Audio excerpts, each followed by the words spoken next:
Three, So two, one. There we go. Hello, everybody. Hey, happy Friday, everyone. Greetings from beautiful New York City, where spring was here for an entire 4 days, and then it went away again. Winter is hanging on with its cold, dark grasp. I am so fortunate today to be joined by Tamiko Washington, who is the chair of the Department of Theater at Chapman University. We have known each other for many, many years. She also was the teacher of my mentor, Molly Mahoney, way back in the day. And I am so glad to have you on to talk about the program, Tamiko. Oh, thank you for having me, Drew. Really, thank you so much. And as Drew said, my name is Tamiko Washington. I'm the chair of the Department of Theater at Chapman University. My background is basically in theater. I've been a film actor in my life in the 90s. I have a degree from UCI, which is my alma mater, University of California, Irvine, a Master of Fine Arts in Acting. And from there, I actually did stage work on South Coast Rep, the Los Angeles Women's Shakespeare Festival, also the Globe in San Diego. I've done a lot of other, and there's others, lots of other things, but I don't want to go into my resume. I also, one of the things that I really am very proud of in my career is having a career in film, which is mostly on television and infomercials and commercials. I really loved that part of my life, but then I didn't stay with it because I wanted to teach.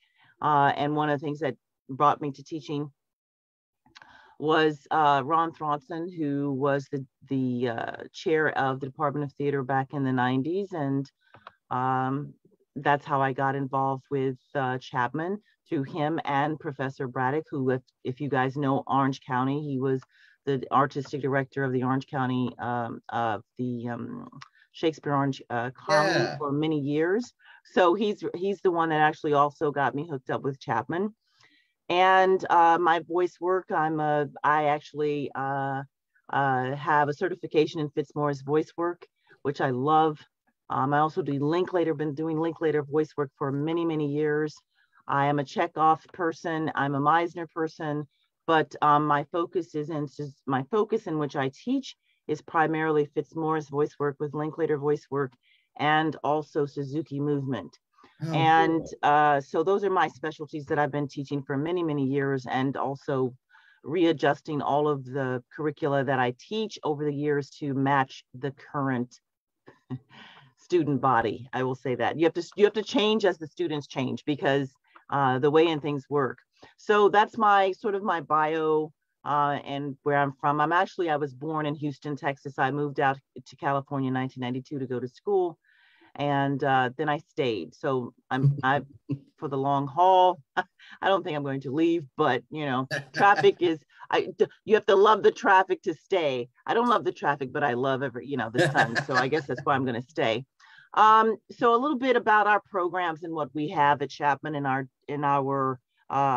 department. Yeah. So we are under the College of Performing Arts, and the College of Performing Arts has 3 different programs.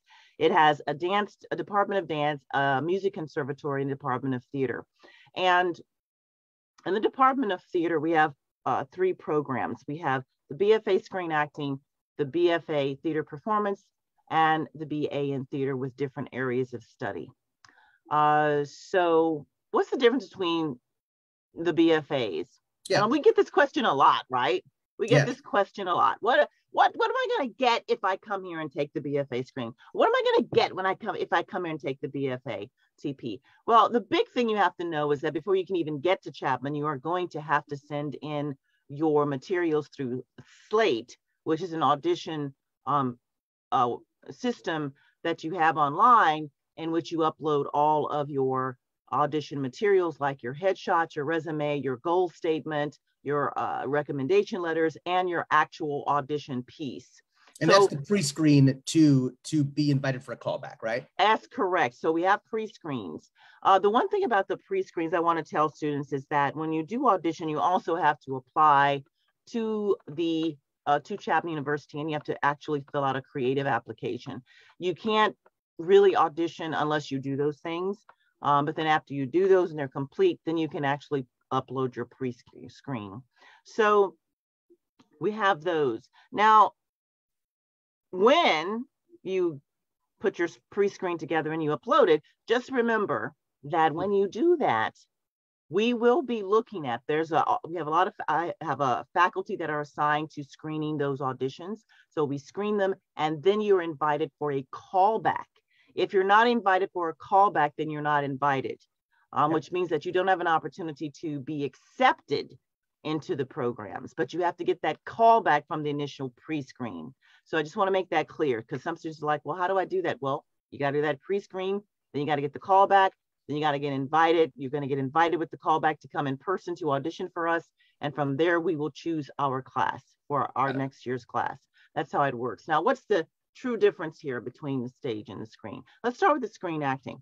The screen acting degree is the only, and I want to make sure people understand this, because people say, well, are you like PACE? No, we are not like PACE. I'll tell you why we're not like PACE, because we're the only BFA screen acting degree in the country that is associated with a film school. That's what makes us unique, is that our students have a film school right there next to where we are. You go down the street, boom, they're always over there. They're always working with the directors, the screenwriters. They're always working. They're always working. I hope you hear what I'm saying. They're always working. And they're invested in that. It's phenomenal for them. Okay, they make incredible networking contacts and everything. But it is the only one like it. It's the only one like it in the United States of America. And we're very proud of that. So the screen actors are immersed in film and screenwriting and visual story aesthetics and production and television. They're immersed in it. But they're also trained by the Department of Theater. We train them to act. Not to say they're not going to get screen acting classes, because they do, but we train them to act. And then they take those actor skills, screen acting and stage acting skills, but mostly screen acting skills, and they take them over to the Dodge and they apply. But they have all these other wonderful classes they take as well. So it's true. Plus they're constantly doing internships, professional internships in Los Angeles. They get to film their own work. They get to write their own work. They get to work with all the other students in the production, and directors, the screen actors. So it's a fantastic degree for people who are interested in actually making film and also acting in film. So that's the degree of the stage.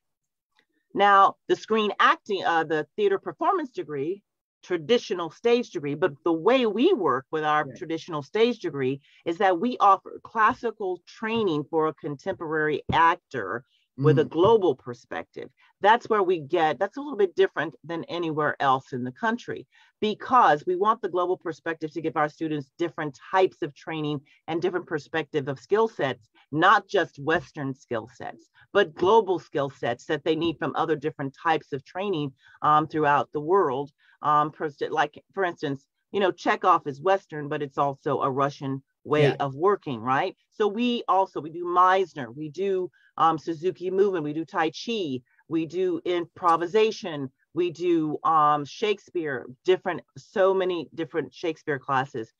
We do styles classes, we do period work, we do voice work, Linklater, Fitzmaurice. We do the whole gamut of that. It's very rigorous, and it's also very competitive. And so we do that. Now, the one thing about our training is that it's very rigorous, and you start immediately in that first year in the fall. But the great thing too is that we have now created for our wonderful theater performers an opportunity to study where? In London during their sophomore spring semester. They go to London, to the Theatre Academy of London, and work with theater professionals who are working in the actual professional theater in London, on the West End, at the National. So they get to work with these actors, and they get to experience that in London for a semester.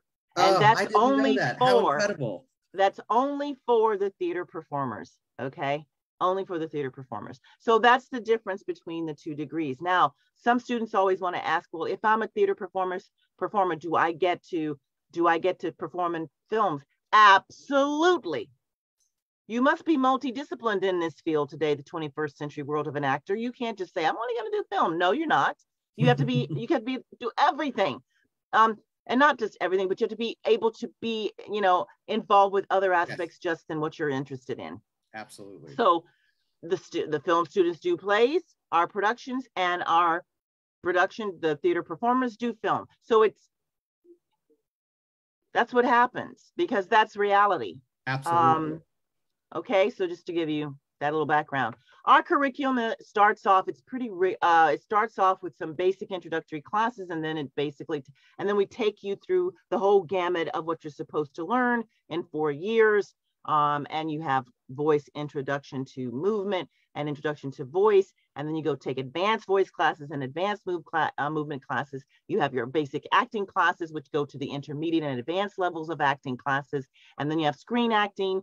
The theater performers only take 1 screen acting class, but the screen actors take 4, 5 acting classes because they're screen actors. Yeah. Okay, so that's how that works. But then you have all the other aspects of the training mapped out in matrices each semester, what you're supposed to take, so that you are on a trajectory to graduate in 4 years. So it is pretty rigorous. The way we teach, this is something that's really important that I don't think people realize about what makes our department special. And that is, if you've ever been in a classroom, sometimes you go in a classroom and you take acting classes and you sit there. And so one of the things that acting teachers love to do is they give you notes and then they send you off. Okay. They give you notes and they send you off. They give you notes and they send you off. Yeah. And they expect you to know how to maneuver these notes and how to correct the faults that they've seen in your work, but they don't do that. They just give you notes and send you off. Well, we don't do that. Right. That's not how we teach at Chapman. None of our teachers teach that way. What we do is we get you to recognize these weaknesses and also these habitual tensions and habits that you have. Yeah. And we get you to recognize and challenge you to recognize them in class in the moment in which they come up. Yes. And we get you to see that, and then we make adjustments in class to help you with the material we provide for you to work on, so that you understand what's happening in these moments when you're acting, so you can correct them in the moment. We don't give you notes and just send you off and say, go fix it. That's why you pay that kind of money to go to Chapman, is to get that personalized education. And we give it to you because we know how much you're paying to get it. So that's one of the things that's really important. Our curriculum is very rigorous, but we spend a lot of time personalizing our connection to our students and getting them to understand what they need to do to improve and to become the best actors they need to become and be competitive in an industry that is highly competitive, highly. But we train our students to compete, to be able to go out there and do it. Okay. So one of the culminating experience with our curriculum is our BFA Actor Showcase. Our BFA Actor Showcase happens the 4th semester. It's a year-long class. First, it starts in the fall. You get your material together, your monologues and your scenes. You learn about contracts. You learn about the industry. You learn about how to market yourself, break down services, actors access. You learn all that stuff in the fall. And then in the spring, you put your showcase together to go into breakdown services and to go up to LA to perform in front of industry professionals. And that's our culminating experience for them. And it's really cool. And screen actors and BFA TPs, theater performers, get to go and perform in that showcase. Fantastic. We just finished ours on May 10th. It was successful. It was so awesome. I'm so proud of it. It was great. Really, we had 94 people there. 28 agents. Terrific. It was awesome. It was just fantastic. And lots of interest coming now for our students, our BFAs. So just want to give you that. Our musical theater minor is actually a minor that is not controlled by the Department of Theater, it's controlled by the College of Performing Arts. But the musical theater minor is generally just for COPA students. And I will say that if you're interested in the musical theater minor, we are going to postpone it. We're going to suspend it for 1 year. Only because we've learned now, having the musical theater minor, that it's too complicated and we have to go in and tweak it so that students can actually finish the minor on time. Oh, I see. The problem is there's too many credits and it's conflicting with required courses. So we have to suspend it, and we're gonna fix it. And then next, not this coming year, but the fall of 2023, if you're interested in, and you get accepted, you will be able to apply for the musical theater minor in 2023. Got it. Okay. And cool. So it's not going away, it's just being tweaked. But it's a really good opportunity for our students. Yeah. You mentioned the fact about the showcase in Los Angeles, and you had like around 30 agents, which is great. Can you talk more about those professional opportunities that arise from the department? Yeah, so this is because I just became the chair. And one of the things that surprised me the most is how many opportunities come through to the chair. Just jobs, internships, graduate school opportunities. Cool. There is like this semester alone, we got 100 of all of those, and we put them in. And I didn't know this because I've never been chair, so I didn't know how many we were getting, but 100 came through, and they all go into our centralized theater. It's called a Department of Theater bulletin, and it's on Canvas, and students can go in and look at all of the different things that have been that have come towards, come to the department in terms of internships, graduate schools, jobs, and they can go in and they can apply. They work in the summer. It's there for them. We want to make sure the students understand this is for you. Check it out. But the students have to do the work now. You have to hold your hand and say, we have this for you. Come and look. No, it's there for you. Just log in and go in and look what's there, because we get there's a lot of opportunity there. That's that.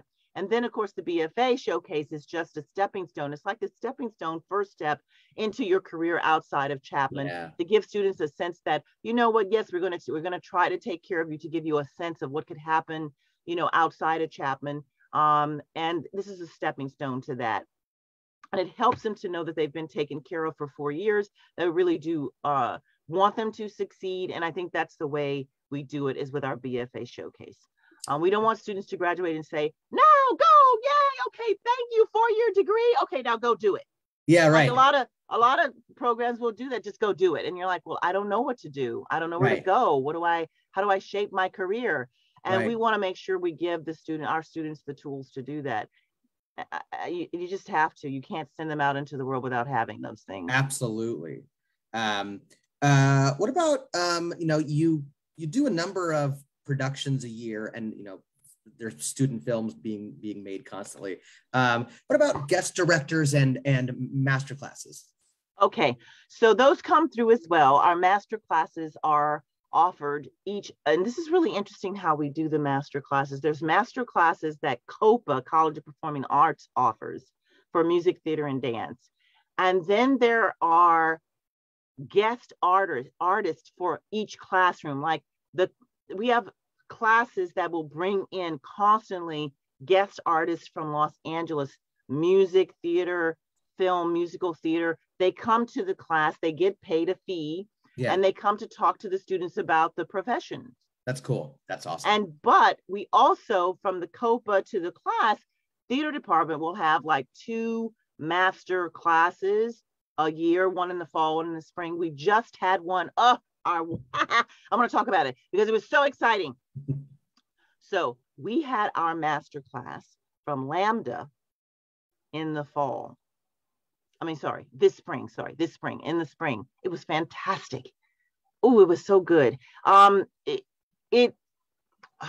so bad with names, but it was so, I'll tell you who came. He was such a wonderful guy. I'm just really bad with names because I've always been that way. But he came, we had 30 students participate, 30 in that class. He was phenomenal. He talked about Lambda, but he talked about the tradition of Shakespeare and how Shakespeare came into being and all of the different aspects of how Shakespeare in the language. And it was really pretty phenomenal. And he's going to come back again. We're planning on, our hope is that he will plan on coming back and actually auditioning our students. Oh, cool. For Lambda next year. Can you explain to everyone what Lambda is? Yeah, Lambda is the London Academy of Music and Dramatic Arts. Yeah. And it's located in London. It is one of the oldest schools of arts in the world. Yeah, yeah. It's one of it's the awesome. oldest in the world. And we were just so happy. And this is something that I found out about Lambda in London is they have a grant that actually pays for all of those things, which means the London Academy of Music and Dramatic Art is paid for by a grant between England and the United States of America. Wow. So when, yes, and I didn't know this.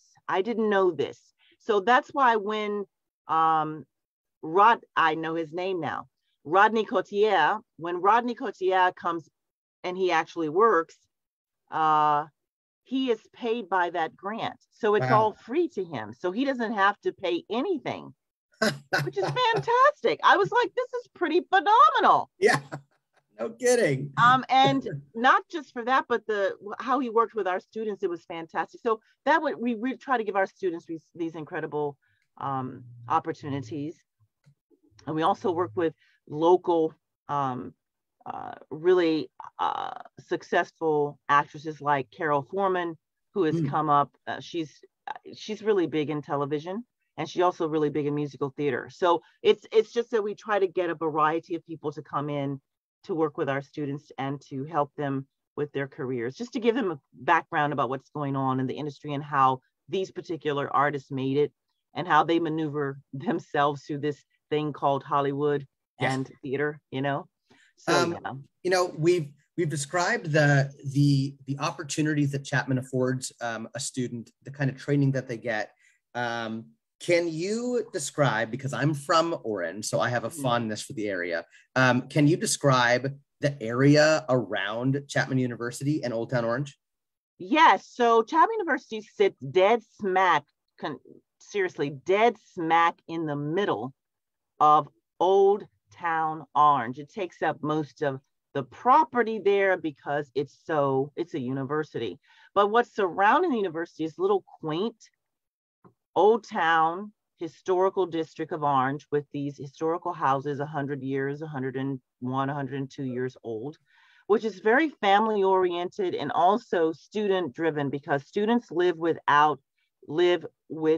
that community within a radius of about 1 to 3 miles. Yeah. So it's all surrounding that, but you also have this incredible pocket of community kind of social life that's there within the circle with all of these incredible restaurants and coffee shops. Yeah. And it's pretty phenomenal that way. It's you would not suspect it to be a really cool place to hang out, but it is. And it's very safe for students to walk around there in that 3-mile radius. So it's really a cool place because a lot of students commune there and they live there and they go to school there.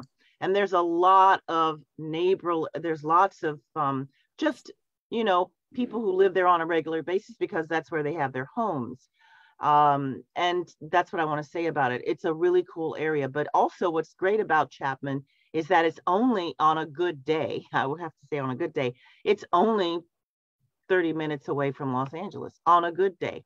Totally. On a bad day, you're going to go there for an hour. But remember, it's still an hour away from where you want to be if you want to do film and things like that. If you want to go in on the weekend, and a lot of our screen actors and a lot of our theater performers will go and they will have work that happens on the weekend for them in Los Angeles, which is really nice. But it gives you the opportunity to get right on a freeway. There's several freeways surrounding that area, which is really good. There's the 55, there's the 22, there's the 5. So really easy access. Yeah. If the 101 isn't backed up on a weekday, you can get from Orange to Hollywood in about half an hour. Yeah. Which is pretty incredible. It is pretty incredible. That's crazy. You never think about that, but it is. Yeah, no. I've been talking to various heads of programs, and one of the things that I'm always asking is about inclusivity for students, like getting away from things like the Broadway body or the Hollywood body, things about gender inclusion and racial inclusion. Can you talk about that? Yes, so Chapman University has had a campaign to improve the diversity, we call it diversity and inclusion at Chapman. And they have done, I think, a really good job doing that. When you come to CLAMP, so I've been here a very long time at Chapman University. And one of the things that is very interesting to see is that when I got here 27 years ago, you didn't see a lot of ethnic groups here. I mean, you did not see that. You didn't see any ethnic groups. Yeah. So let's forward 27 years later. Yeah. Okay. So when I walk outside of my office building, well, where I'm at the Moulton Center, I see Hispanics, Latinos, Asians, whites, African Americans. I see Middle Easterners. Now, 27 years ago, I didn't see any of that. Right. Okay, that's a huge shift. Now, am I saying that you see them, like there's like this bucket load of like, all of these people hanging? No, but the great thing about it is that I see them. Yeah. Yes, it's a big difference. It's a huge difference. I'm like, oh my gosh, look at this. These people are here. But you also have a huge inclusion with the LGBTQI plus population on campus. Yeah. Huge. And you also have as you well know, and this is with anybody with gender, there's gender, definitely gender diversity. But you do know, I mean, a lot of people when they go to college, that colleges today are populated heavily with women, period.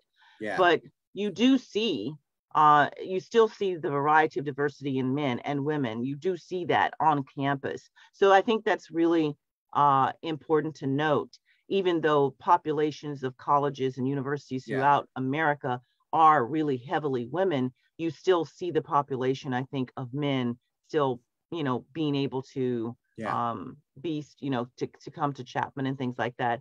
And one of the things too about the population too, which is really great, because Chapman is an expensive school. I'm not going to sit here and say that it isn't, but one of the things that Chapman does, and it really is great with this kind of inclusion and diversity, to make sure that we enroll and we accept students of different ethnic groups and gender groups, and the LGBTQI plus communities. The one thing I will say is that Chapman is extremely generous with financial aid. And I am not just saying that. That is the truth. Yeah. If you have the grades, and you proven over 4 years in high school, and you have this incredible record, and it was consistent, and you really show that you are interested in other things besides just what you want to study, you have great recommendation letters, but they see it, you will be given an incredible amount of support financially. That's what I love. I didn't know that until this year, until I became chair, but I'm amazed at that. It's unbelievable. I was kind of shocked when I found out. But yeah, so I just want to say it is there. Even though it's an expensive school, they really do give out quite a bit of financial aid to help students attend. I love that. And that is coupled, what you were saying about, your track record in high school, that's sort of like the whipped cream on top of the cherries, which is your need-based financial aid, and then merit-based financial aid on top of that. And you can stack those. So that 70-something price tag for tuition, room, and board can really come down pretty significantly, right? And it does, Drew. That's what was so interesting to me this year, being chair, is looking at all of that and saying, oh my goodness, look at, unbelievable. I don't know if other schools do that because I haven't researched it, but I'm telling you right now, it's amazing what Chapman does to help students attend this school financially. Unbelievable. So I just mentioned, so the price tag rolls in at somewhere around the mid 70s. Is that right? Yeah, I think it's a little bit less. Okay. It's a little bit less than the mid 70s. It's like about seven. I think it's, if you did room and board, it would be like 72 or something like that. Okay. Okay. But here's the thing. So the room and board is only for the first year and maybe the first year and maybe the first semester of the second year, because they want students to move out and go into the neighborhoods and start to find their way away from the dorms, because we do have to bring other students in to live in the dorms. So generally around your sophomore year, they encourage students, and it's really it's not even encouragement. It's in the statement of room and board. You have to move out. You have to go and get housing elsewhere, which is good because housing is a lot more cheaper. Of course. And it's not like, USC that has like beautiful dorms on campus and then you're in East LA. Like with Chapman, you're in the dorms and then you're still in Old Town Orange. So like exactly, not much of a stark change there. No. And what's great about the room and board when you do have to move off campus is that you move with your friends, and you can have a lot of our students live in houses where they have like 5 bedrooms. So they live in the 5 bed, they rent it out and they all share, and that's how they can afford the house. And there's tons of students do that around Orange. And then what's great too is that Chapman itself has apartments for students who can also rent their apartments that they have. So there's a lot of opportunity there. So it's not expensive like it is, living on campus with room and board. It's a lot cheaper. Does the department, either COPA or the theater program, offer talent aid? Yes, we offer something called Chapman Celebrate Scholarships. Chapman Celebrate Scholarships come from Chapman Celebrates, which is a musical theater review every year, in which we utilize the majority of our students, who are performers, which are pretty much 80 performers on stage. And it's our fundraising event. And Chapman generally raises about 2.1 million a year for scholarships. Wow. So that money is dispersed throughout the university. And we always have a portion of that money to award scholarships to students who are talented and are sort of like our 1s and 2s. And we want them to come. So we generally give out, our scholarships are maxed at like 5,000. So we give a 5,000. Now, when you get 5,000, that's 5,000 on top of the money that the university will give you. So the 5,000 could be really a huge difference. So the 5,000 lasts for the entire 4 years. Every year you get it, unless you renege on something like not auditioning or you fail out academically, then of course, your scholarship goes away. Right. Or if I decide to change majors, obviously. And you decide to change majors, which we don't have a lot of that, but it's always like one person decides to change a major or something like that. Sure. Good point. Well, I have lots of friends who graduated many, many years ago, Molly and Peter Westenhofer. And I have one student there now, Maddie Bourgeois. I love Maddie. She's just loving it too. And I have, from a student's perspective, anecdotally, they love it. They love the feeling of preparation after 4 years, the feeling of knowing I am equipped to go into this competitive field. And that's really something that makes me feel very secure as a college coach, knowing that they come out of it and they're ready to work, which is really cool. I'm so glad. And Tamiko, you will be actually teaching at the summer intensive this summer, which I am so thrilled about. If you are just tuning in, Tamiko is the chair of theater at at Chapman University and will be teaching at the summer intensive in the city of Orange this summer, which I am so absolutely thrilled about. If you have questions and you're watching this in the replay, put them in the comments and I will get back to you. If I don't know the answer, I will find the answer for you and get back to you. Tamiko, thank you so much for joining me. I really appreciate it. Thank you, Drew. Thank you so much. You got it.